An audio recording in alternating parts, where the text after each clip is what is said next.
அஸ்ஸலாமு அலைக்கும் வரஹ்மத்துல்லாஹி வபரகாத்துஹு. பெண்களும் கல்வியும். நமக்கெல்லாம் தெரியும், இஸ்லாம் கல்வியை ஆர்வமூட்டிய ஒரு மார்க்கம். இதில் எந்தவித மாற்று கருத்தும் இல்லை.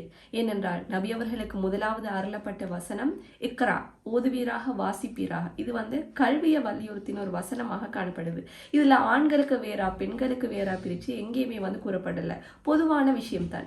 எல்லாரும் படிக்கணும், கற்றறிந்தவர்களாக இருக்க வேண்டும், நிறைய விடயங்களை நம்ம தெரிஞ்சு கொள்ளணும். அப்படி படிச்சால் மட்டுமே எங்களுக்கு லைஃப்ல ஒரு நல்ல பொசிஷனுக்கு வரலாம், உயரலாம்.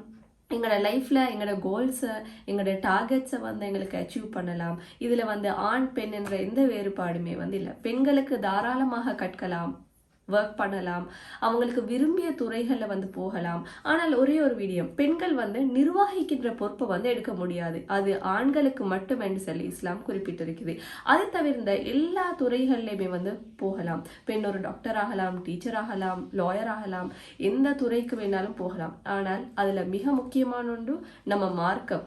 எந்த இடத்திலையுமே எங்களுடைய மார்க்கத்தை நாம் விட்டு கொடுக்க கூடாது.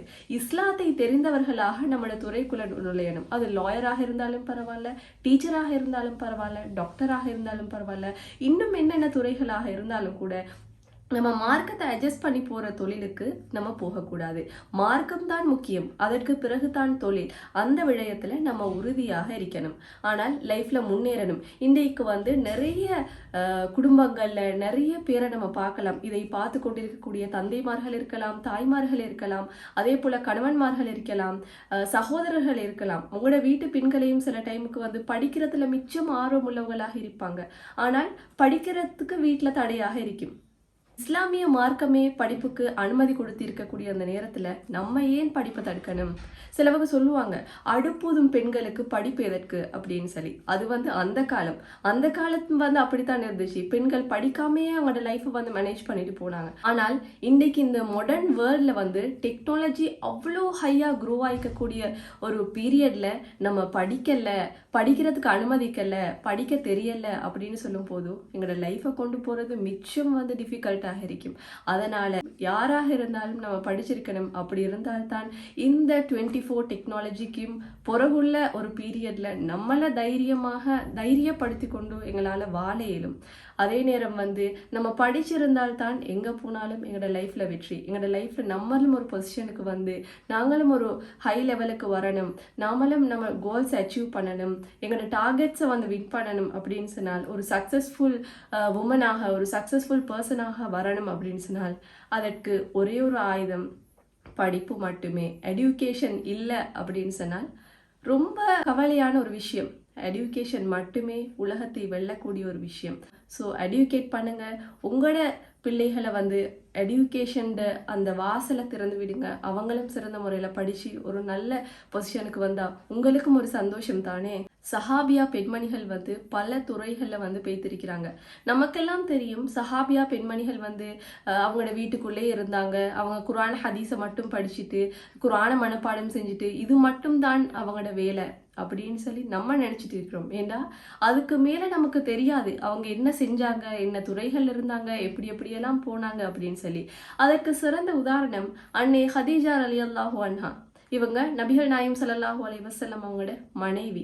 எங்க எல்லாருக்கும் தெரியும், இன்றைய காலத்துல ஹதீஜா நாயகி இருந்திருந்தால் அவங்கள விட ஒரு பணக்கார பெண்மணி யாராகவும் இருந்திருக்க முடியாது. ஏன்னு சொன்னால் பொருளாதார விஷயத்துல அவங்க பிஸ்னஸ் சைடில் அவ்வளோ நுட்பமுடையவங்களாக இருந்தாங்க. அப்படி பிஸ்னஸ் செய்யக்கூடிய ஒரு லேடி பாருங்க.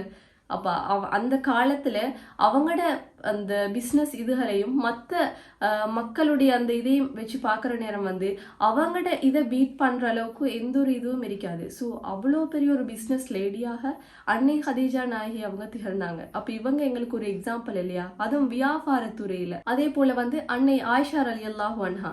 இவங்க நிறைய ஹதீஸ்களை அறிவித்த பெண்மணி.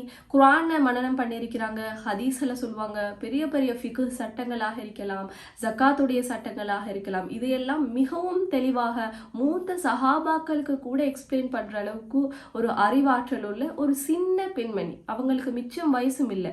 நபி அவங்க மரணிக்கும் போதே அவங்களுடைய வயது 18 அப்படின்னு சொன்னால் அவங்க வாழ்ந்த பீரியட் எவ்வளோ ஒரு ரசூல்லாவோட வாழ்ந்த அந்த பீரியட் ஒரு ஷார்ட் டைம் பீரியட்.